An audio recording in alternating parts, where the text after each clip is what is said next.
but I obviously knew that they would end up in LA because that was Meghan's dream. Her dream was to be an A-lister, and she was unable to make it to those A-list parties. Meghan Markle sat down under soft lights, with no makeup, no script, and a trembling voice that hinted at vulnerability.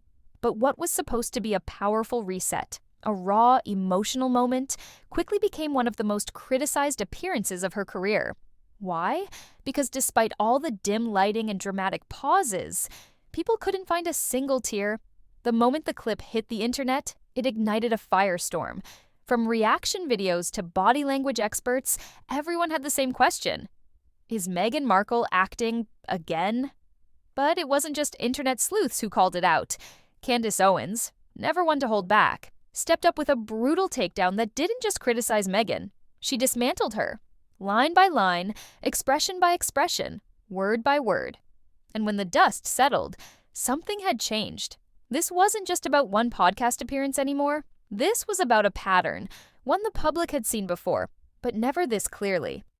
The dramatic voice breaks, the sniffles, the pauses that hit like they were scripted. Owens didn't just expose it, she gave it a name. "This woman cannot help herself," she said. "Everything becomes a performance." But here's where it gets uncomfortable. Is Meghan just misunderstood, or is she curating trauma for applause? Can you really claim hardship from a $14 million mansion? Is vulnerability still vulnerability when it's delivered with perfect hair and a PR strategy? This isn't just celebrity gossip.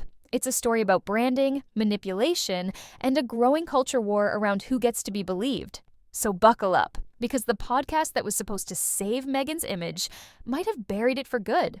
Meghan Markle's appearance on Jaime Kern-Lima's podcast had all the ingredients for a redemption arc. A cozy, candlelit set, intimate framing, no makeup, no pretense. At least that's what the marketing claimed. The idea was simple. Meghan, stripped of titles and controversy, speaking directly to the audience. Honest, raw, real. And for a few fleeting moments, it worked. She spoke softly. She opened up about motherhood. She mentioned the pressure to always prove she's enough. Then her voice cracked. The sniffles began. She read an emotional letter she'd written to her children during what she called a really hard time. Her tone was trembling, like someone on the edge of tears. It was meant to feel like a breakthrough, but something felt off. The internet didn't see a woman breaking down. And I think that Americans were split 50-50 maybe a couple of months ago when it came to Harry and Meghan. But the problem is that they can't close their mouths and they just keep talking, and it seems more and more petty. They saw someone delivering a performance, the kind of crying that didn't include actual tears, the kind of pauses that seemed too well timed, the kind of vulnerability that looked more like branding than pain.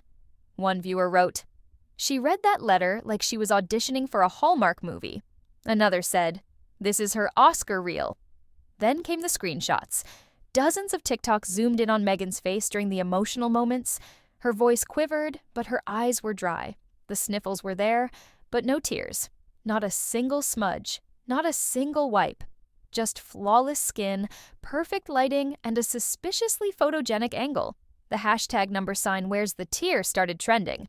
Within hours, people were reposting clips of her past interviews, each showing the same pattern, the shaky voice, the dramatic pauses, the storybook sadness. Some even made compilations, syncing her emotional moments from 2020, 2022, and now. The timing was uncanny, the expressions identical, the tone rehearsed. Critics weren't just skeptical, they were done playing along. This wasn't the Meghan Markle they rooted for back in 2018. This wasn't a fresh face breaking down royal barriers. This was a woman trying desperately to reboot her image. And the podcast, rather than humanizing her, had the opposite effect. It exposed how polished her rawness had become.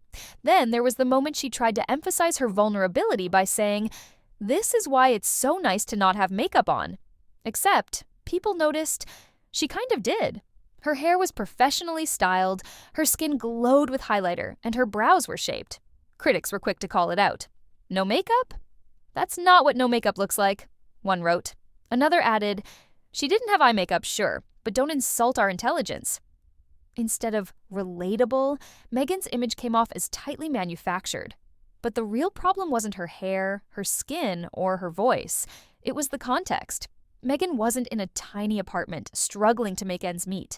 She was broadcasting from a luxury estate in Montecito, sitting atop multi-million-dollar deals. So when she talked about hardship, about feeling broken, about needing to be enough, audiences asked, enough for what?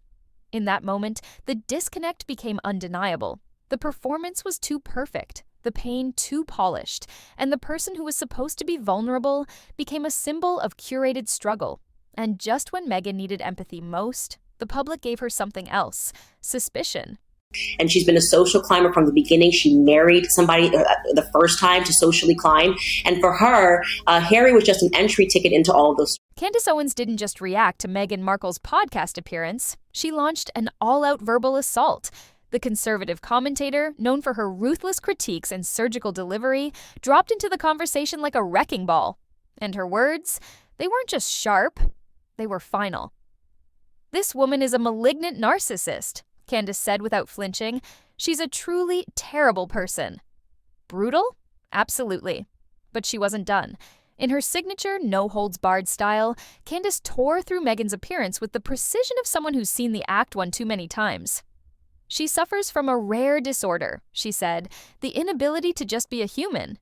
It was scathing, it was cold, and it went viral instantly. But what made this different from every other celebrity takedown? Candace didn't just mock Meghan, she dissected her. Gesture by gesture, word by word.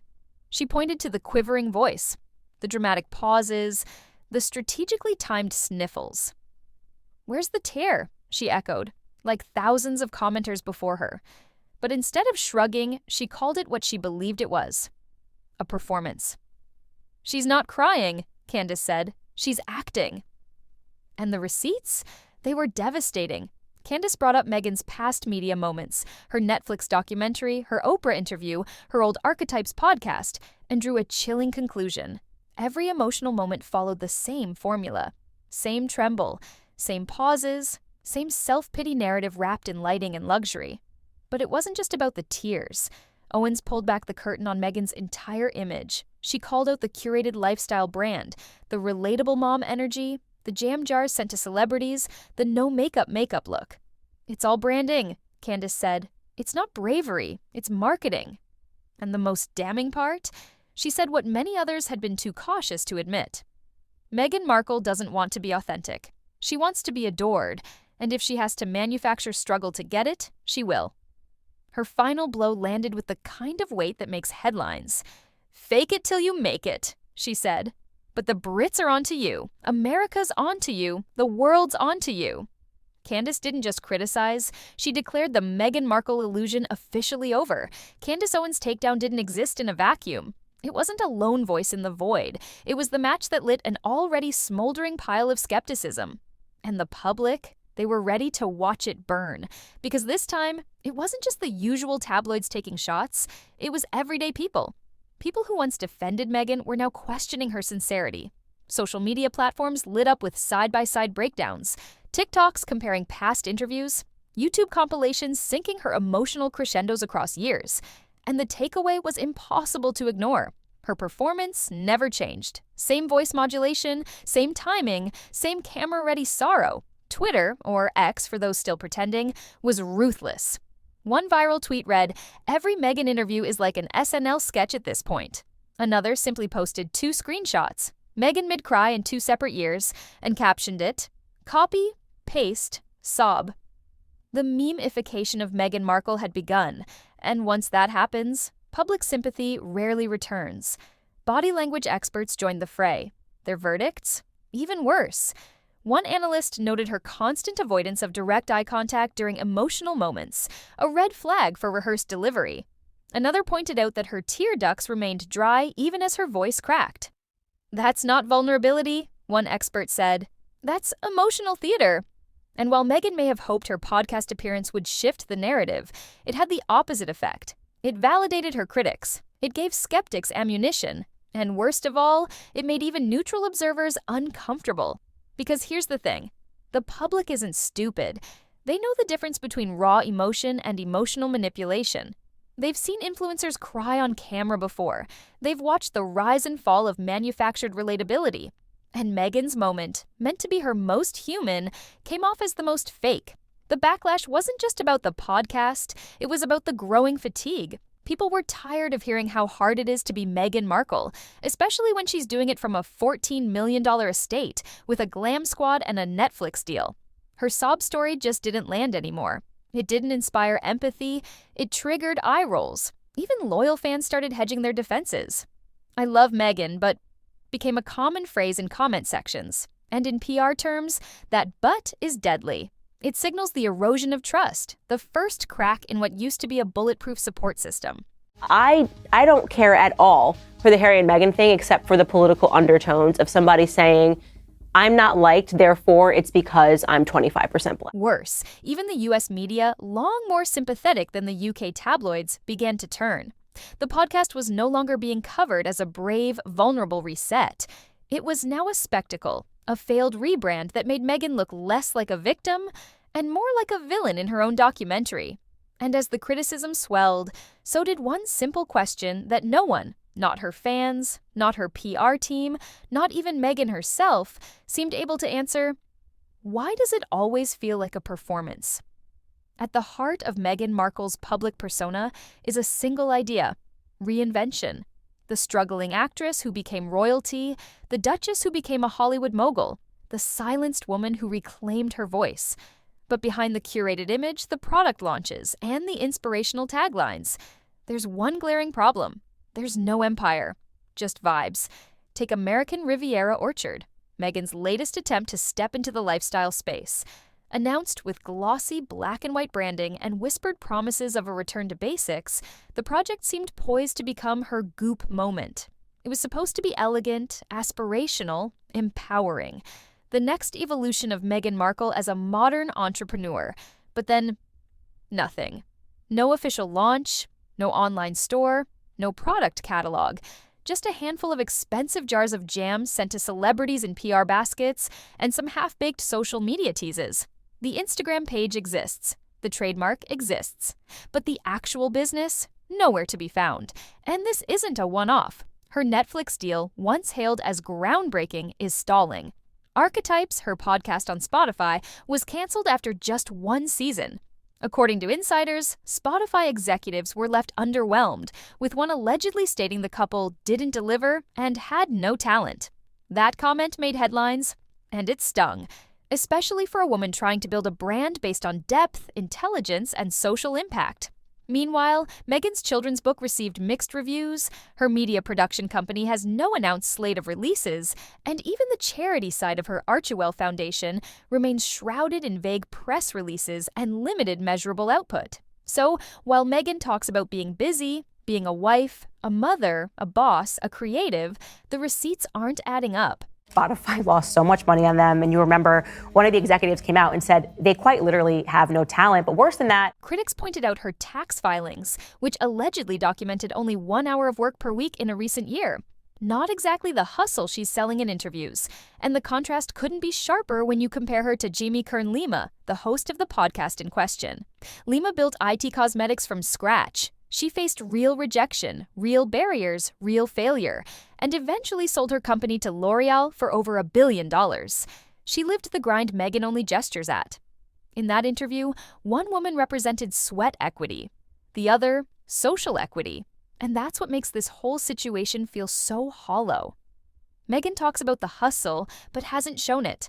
She talks about vulnerability, but it feels rehearsed. She talks about struggle, but it's vague. No products, no numbers, no delivery, just a storyline about resilience, with no proof of work.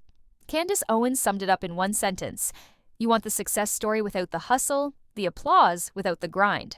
And increasingly, the public is starting to agree.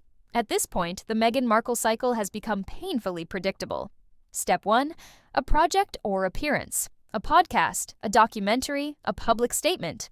Step 2, an emotional plea, a trembling voice, a sad anecdote, a few barbs aimed at the media, the monarchy, or the world in general. Step 3, silence, a few weeks of retreat while the PR team recalibrates. Then, like clockwork, she reemerges, smiling, poised, and pushing a new narrative. It's a loop, one that the public has seen over and over, but this time, The repetition isn't just obvious, it's exhausting. Candace Owens pointed this out with razor precision. Every public appearance is this dramatic attempt at redemption. And that's the real issue. Meghan keeps playing the same note, over and over. Sadness, misunderstanding, struggle. She's stuck in a victimhood feedback loop. And instead of evolving, she's replaying Act 1 of her public life on repeat. And people are noticing. Even casual viewers have started saying the quiet part out loud. Didn't she already cry about this? Wasn't this the same speech from the Netflix documentary? Why does every interview feel like a therapy session we didn't sign up for? The repetition isn't just tiring, it's killing the message. Because no matter how valid Meghan's early struggles may have been, they've now been repackaged and resold so many times that they no longer feel raw. They feel like marketing copy, crafted, polished, predictable. The timing is always perfect. Throughout Meghan Markle's entire career, she never wanted people to know that she was Black. She never wore that on her sleeve. She never spoke about her Blackness. The lighting is always soft. The delivery is always the same. And when every real moment starts to look identical to the last one, the public stops believing. Because real emotion is messy, it's inconsistent, it catches people off guard. But Meghan's sorrow has rhythm. Her vulnerability is timed. Her pain has perfect pitch. And here's where it backfires. In trying to control the narrative, Meghan has become it. Her efforts to appear relatable, to connect through shared hardship, have ironically made her seem less human. Because most people don't have PR teams planning their tearful confessions. Most people don't go through hardship while living in palaces and luxury estates. The deeper Meghan leans into victimhood, the more distant she becomes from the average viewer. It's not that people don't sympathize with pain. They do. They always will. But pain that's constantly packaged for public consumption starts to lose its power. It becomes noise. And in Meghan's case, it's starting to sound like white noise. Predictable, polished, and ultimately ignorable. The loop used to be compelling. Now it's just repetitive, and that's the most dangerous place for a public figure to be. Not hated, not loved, but ignored. When the public begins to turn, most celebrities rely on one thing to steady the ship: their team. But even Meghan Markle's once mighty PR machine is starting to buckle under the weight of public fatigue. In the past, a single headline from a friendly outlet could swing the narrative. Meghan's vulnerability is her superpower. Criticism is rooted in misogyny. She's rewriting the rules for royal women. But now, those same headlines are landing with a dull thud. People aren't buying them. They're seeing through them. Because while the media has long been an ally in Meghan's image building, even the most loyal voices are going quiet. The celebrity circles once eager to praise her are shrinking. Oprah isn't reposting. Serena's silent. Ellen, Tyler Perry, all nowhere to be found. That silence, it speaks volumes. And then came the pivot. When the backlash to the podcast exploded across TikTok, Twitter, and YouTube, Meghan's PR team shifted into emergency mode. Out came a wave of sympathy-driven coverage. Why we need to stop shaming women for crying. Meghan Markle teaches us the power of softness. The danger of bullying emotional women in the public eye. The messaging was clear. If you don't support Meghan, you're part of the problem. The internet, though? Unmoved. In fact, the defensive strategy backfired. Rather than restoring empathy, it reignited skepticism. Because the truth is, people can tell when damage control is in motion. That toweringly tedious, useless TV series on Netflix, telling us how to make things like ice cubes, giving us recipes for ice cubes, and how to sprinkle dry flowers onto canapes and God knows what. Especially now, in an age where audiences are media literate, influencer aware, and deeply allergic to inauthenticity. The PR reset didn't soothe the narrative. It made it worse. It reminded viewers that behind Meghan's every vulnerable appearance is a carefully built scaffolding of spin. And with each attempt to force the conversation back to empowerment, Meghan's credibility took another hit. The public didn't want another campaign. They wanted accountability. They didn't want aesthetic quotes about strength and resilience. They wanted realness, or at the very least, a break from the performance. But that break never came. Meghan continued to appear, always polished, always pressed, always speaking in poetic generalities that sounded beautiful but said very little. And while she pressed on, her brand quietly lost its most powerful asset: trust. This is the part no one wants to admit out loud. When Meghan Markle first entered the global spotlight, she represented something bigger than herself. A biracial woman entering the British royal family, a modern duchess, a disruptor of outdated institutions. She was hope. She was history. She was change. But now, all that potential feels squandered.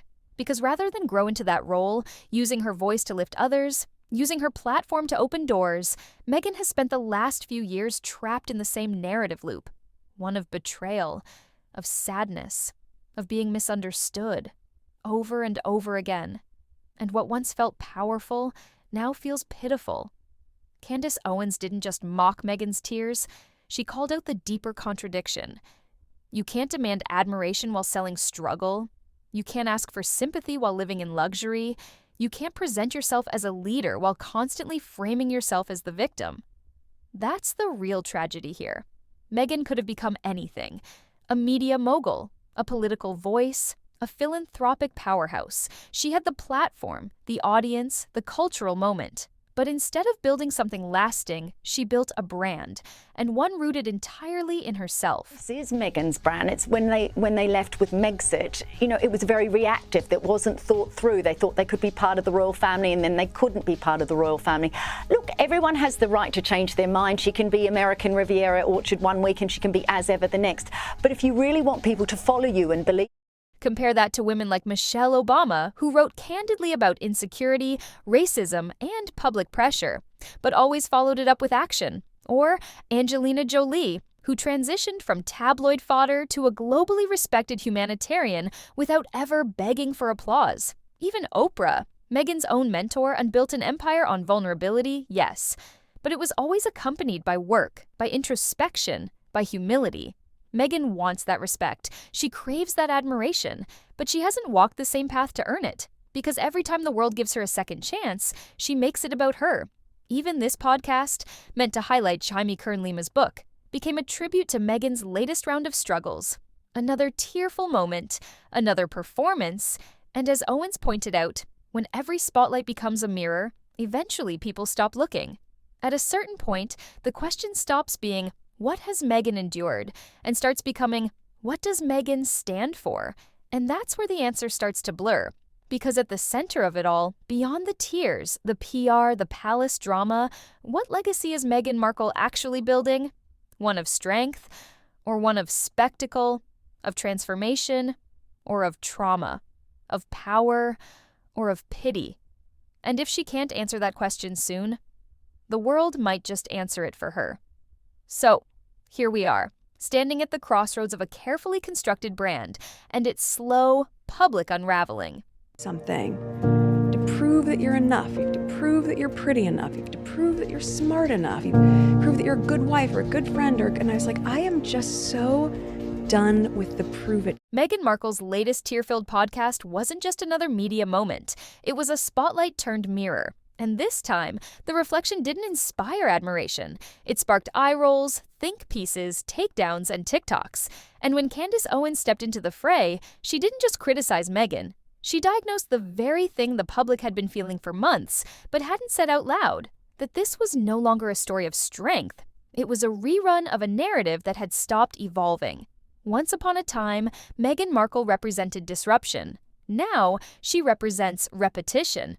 The emotional blueprint hasn't changed, but the audience has. They're no longer hungry for a sob story wrapped in luxury. They're hungry for substance, for action, for truth that doesn't arrive with soft lighting and a curated playlist. And Meghan? She's still delivering monologues when the world is ready for movement. The irony here is staggering. For a woman who claimed she was silenced by the royal family, Meghan hasn't stopped talking since. But maybe that's the problem. Because when every appearance becomes a production, when every tear feels timed, when every struggle circles back to look at me, the message starts to drown in the medium. This was supposed to be the comeback, the rebrand, the raw, unscripted Meghan. But instead, it played like another chapter in a tired playbook. And the internet? They're closing the book. Because here's the truth. You can cry on cue, but you can't fake growth. You can dim the lights, but you can't hide the cracks. And you can tell the world you're real, but if you have to keep saying it, maybe you're not. So what happens now? That's up to Meghan. She can keep walking this path, one that's slowly leading toward irrelevance, where her name trends not for impact, but for irony. Or she can step back, reevaluate, and finally, do the one thing she's never truly done since leaving the palace. Let the work speak louder than the tears. Because in a world that's craving authenticity more than ever, curated struggle is no longer enough. Glitter fades, brands collapse, but realness, that lasts. And until Meghan Markle learns how to stop performing and start participating, this won't be a comeback story. It'll be the final act.